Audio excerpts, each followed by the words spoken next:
Violence in Video Games and the Effect on Children by myself, Park Johnson. The rise of video games. Video games have become one of the favorite activities of American children. A growing body of research linking violent video game play to aggressive cognitions, attitudes, and behaviors. The stigma around video games. Violent video games have been blamed for school shootings, increases in bullying, and violence towards women.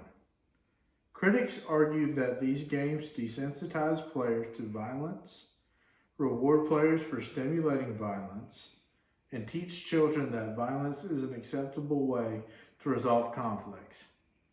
As a child, you're told violence is never the answer. Critics of violent video games argue that playing violent games desensitizes players to real-life violence and is responsible for the increasing rates of bullying.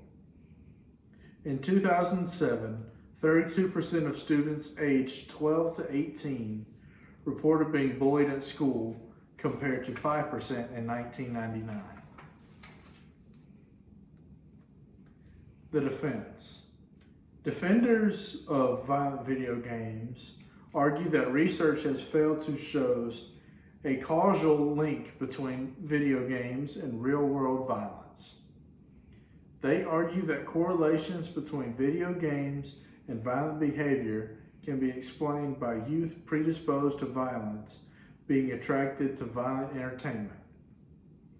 Additionally, if video games do cause youth to be violent, the defenders argue that juvenile violent crime tends to increase as more youth play violent video games.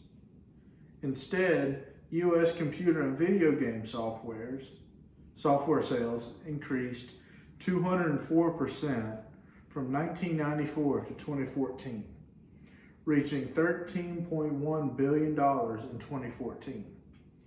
While murders by juveniles acting alone fell 76% and violent crime rates dropped 37% during that same period. The positives of violent video games. The U.S. military uses violent video games to train soldiers to kill.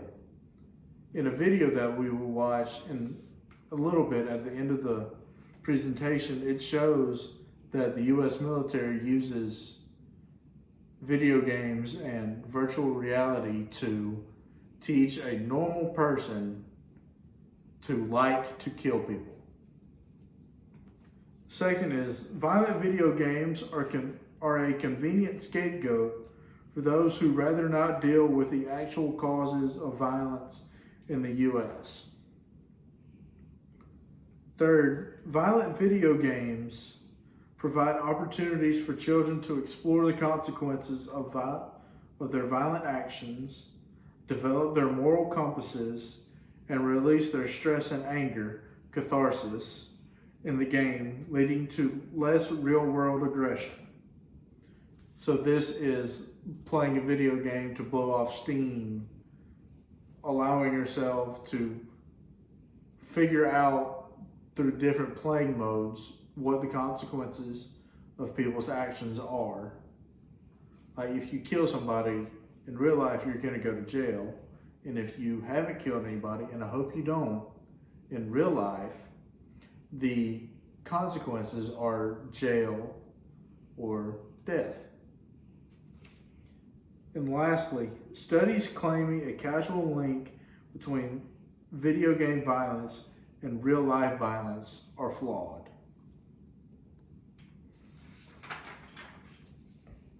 The negatives. Playing violent video games causes more aggression, bullying, and fighting. Many perpetrators of mass shootings played violent video games, as we will see in a minute in our presentation. Violent video games reinforce fighting as a means of dealing with conflict by rewarding the use of violent actions, increased life force, more weapons, moving on to higher levels, and more. And it also causes addiction to video games in general.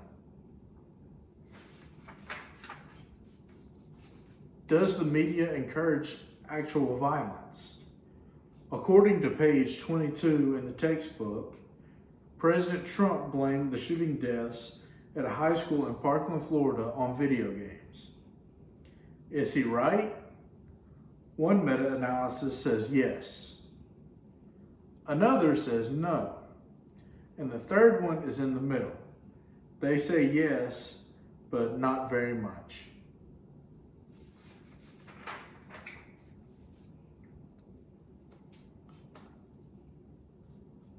Violent video games came under intense scrutiny in the public eye in the late 1990s as a result of tragic school shootings, which the shooters had a history of playing violent video games.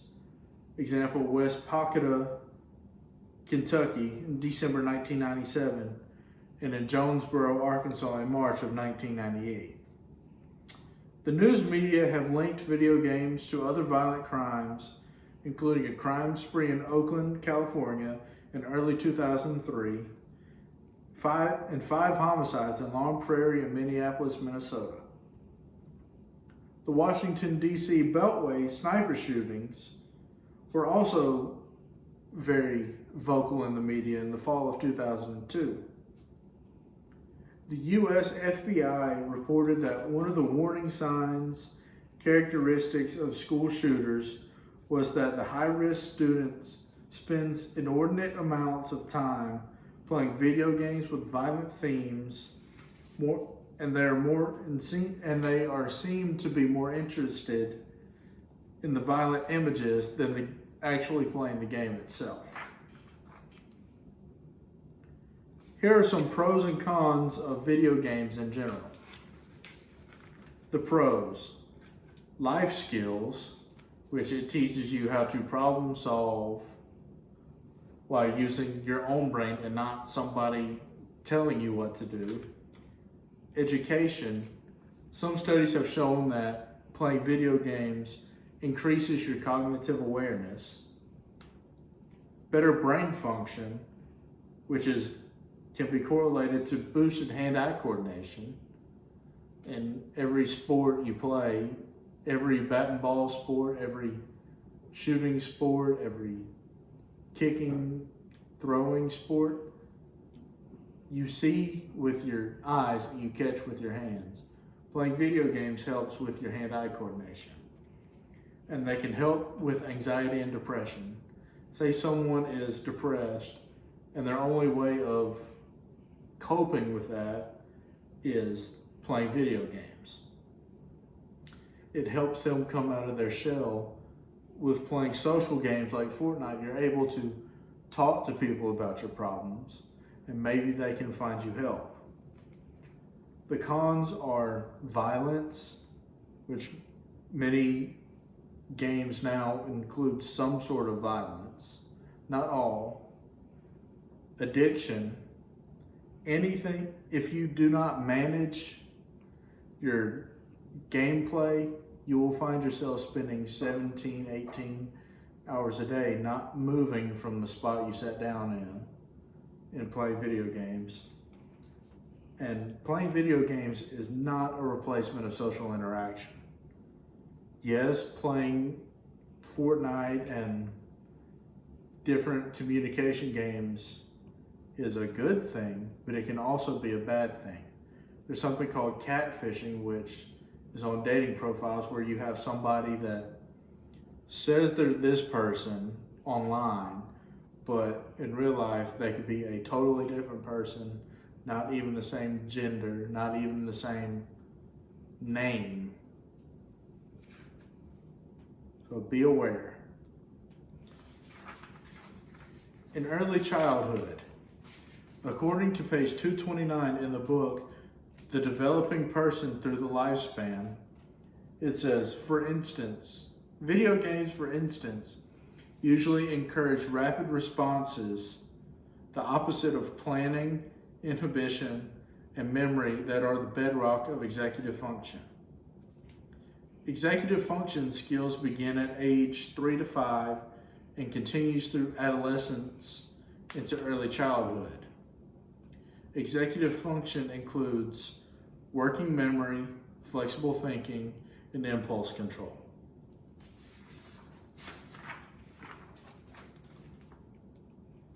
Screen addiction, which is also known as internet addiction.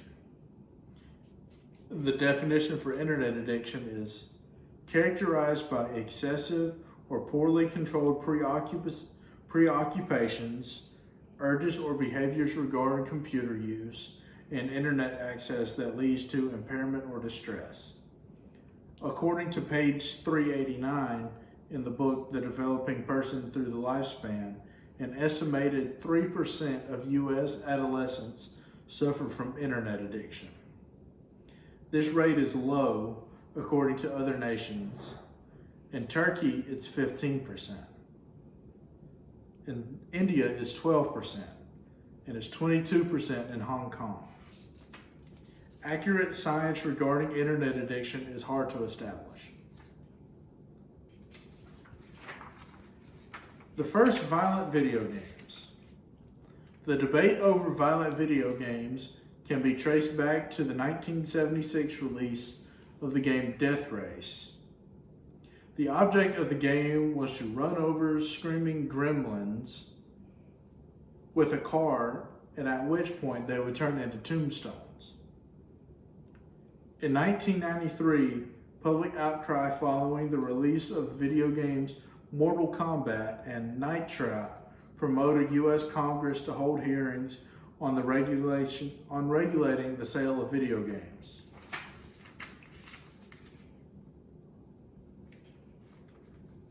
Social learning theory and aggression. Finally, in line with psychological theorizing, such as social learning theory, violent video games should lead to increases in aggression. In-game violence is approved and rewarded, and then translated into the player's everyday behavior.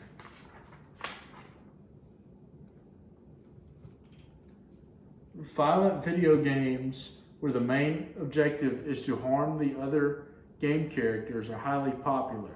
For example, Call of Duty Modern Warfare, a first-person shooter game, grossed over $600 million in the first 3 days of its release. That's a lot of money. The question of how playing violent video games is related to aggression and violence is hotly debated among psychologists and the public alike. There are markedly different views. So you will pay attention to the screen for the video.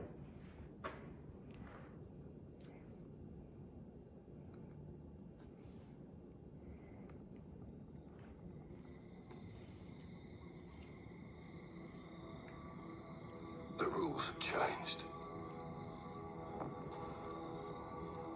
There's a fine line between right and wrong. And somewhere in the shadows, they send us in to find them. 126 actual. Target is in the main house. You have execute authority. Bravo 6. Going dark. Start clear!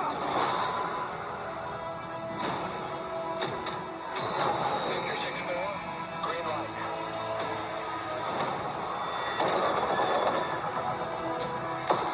All weapons are now in the wild. Copy that.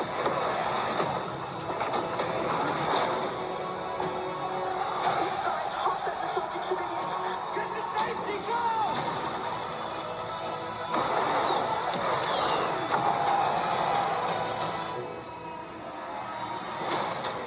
We get dirty, and the world stays clean.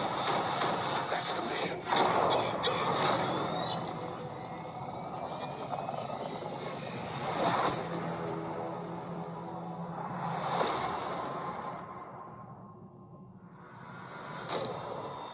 How's your team? smoke, comrades.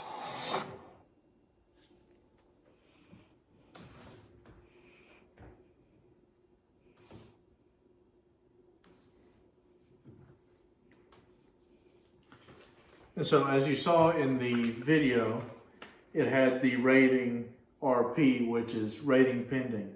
And that's all because of the Entertainment Software Rating Board, or ESRB. The ESRB was created in 1994 as a self-regulatory body for the video game industry. Established in 1994, their primary responsibility is to help consumers, especially parents, make informed choices about the games their families play. The ratings include E for everyone, T for teen, M for mature 17 or older, A for adults only 18 plus, and RP, which means rating pending, which means that the company has not made a decision yet on whether the game should be rated. Many have assumed that children might be vulnerable to the effects of violent video games. There are several plausible reasons why this might be true. First, children have less life experience to which they can compare portrayals of violence in video games and therefore may learn from them. Second, children do not have the same understanding of the fantasy/reality distinction that adults do. Therefore, they may accept media violence portrayals as more real.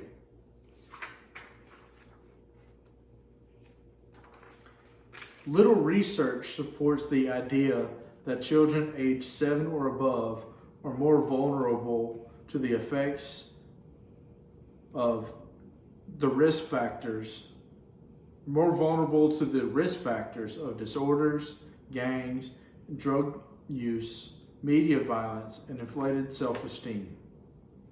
We argue that in order for a normal child to become seriously violent, he or she would need to have several of these risk factors present. No single risk factor is typically strong enough to cause such an extreme behavior as a school shooting. That being said, there is one more important difference between media violence and most of the risk factors. That difference being media violence is easily controlled by parents or guardians saying no and turning off the screens.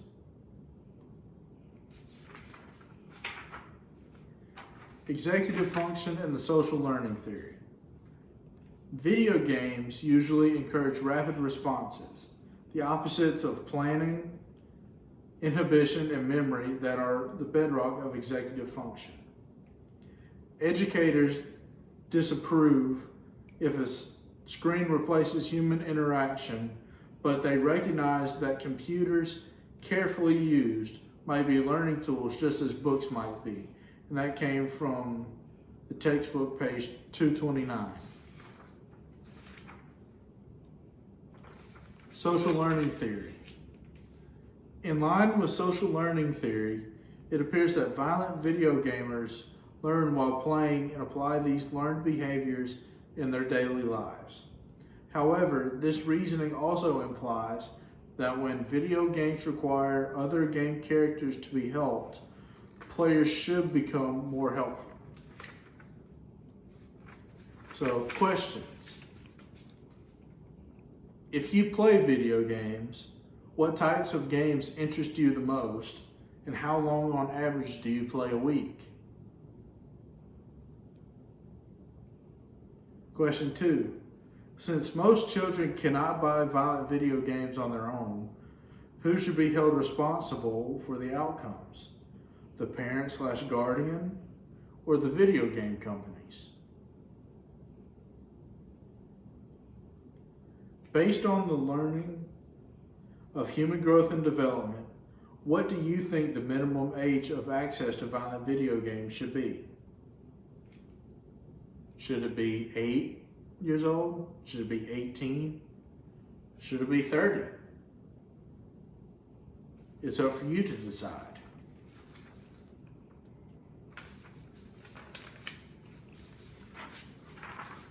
And I have one more video for us to watch.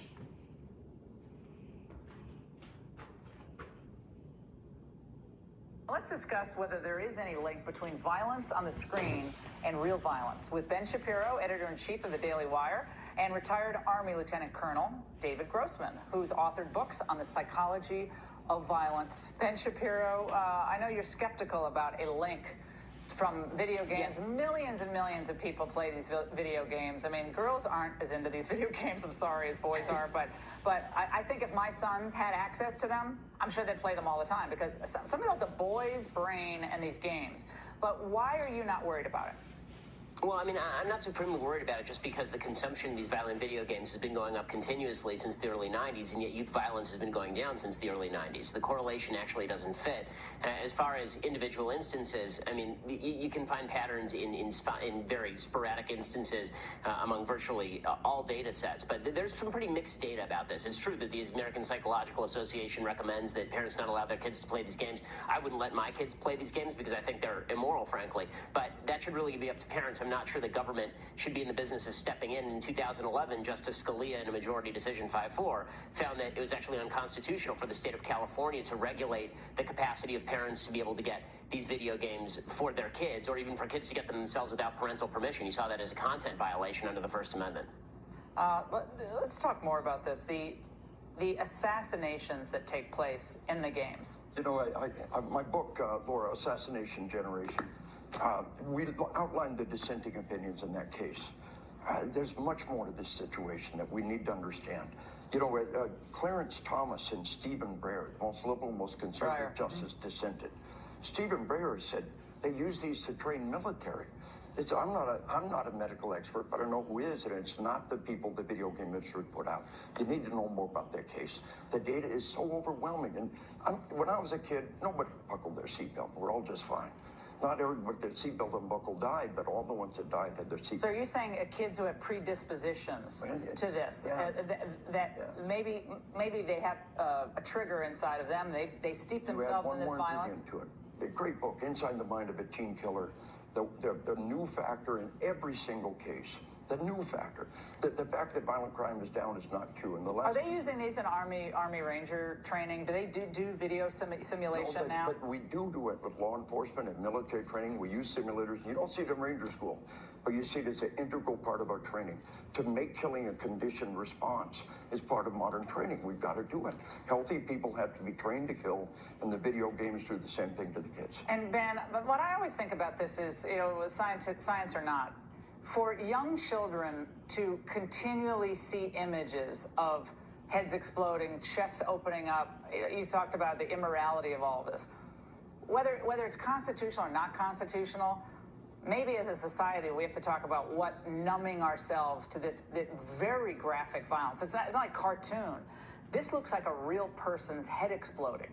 And it's over and over and over again. And you're doing it 10 hours a day, and you're playing with people in other countries. That's where you're getting your stimulation. And boys need to be outside playing. They need to be doing physical stuff. Instead, they're sitting there on these screens all day. I just don't see how any of that's good. I fully agree with all of that. I just think there's a question of parental authority, and I think it's a question of how we as a society choose to raise our kids, not necessarily a question of governmental regulation. And the problem I have with the president getting involved is whether this is going to be a cultural issue or is this a regulatory issue? Is this an issue where the president tries to promulgate some sort of legislative response, or where we're supposed to think that the government is going to step in and fix all of this? Because, again, I'm not sure that the statistics match up in terms of just public policy, but I think we're all in agreement that we'd all prefer that kids play less of this, and we have a pretty robust rating system on video games as well. I hope it gets more robust, and I hope more parents take responsibility for the crap their kids are putting in their system. You know, Adam Lanza, who had such an empty look in his face, he obviously had severe mental problems as well. We have laws protecting our kids from guns and tobacco and alcohol and pornography, sex, automobiles, firearms, and all those other areas. They wouldn't buckle their baby in their car seat if it wasn't the law. It's not yet done until we take action. Most major nations on the planet regulate children's access to these games. We're about the only major nation that doesn't do that. Well, I'm glad I don't like these games, so it's great to have both of you on it. Let's discuss whether there. Thank you for watching.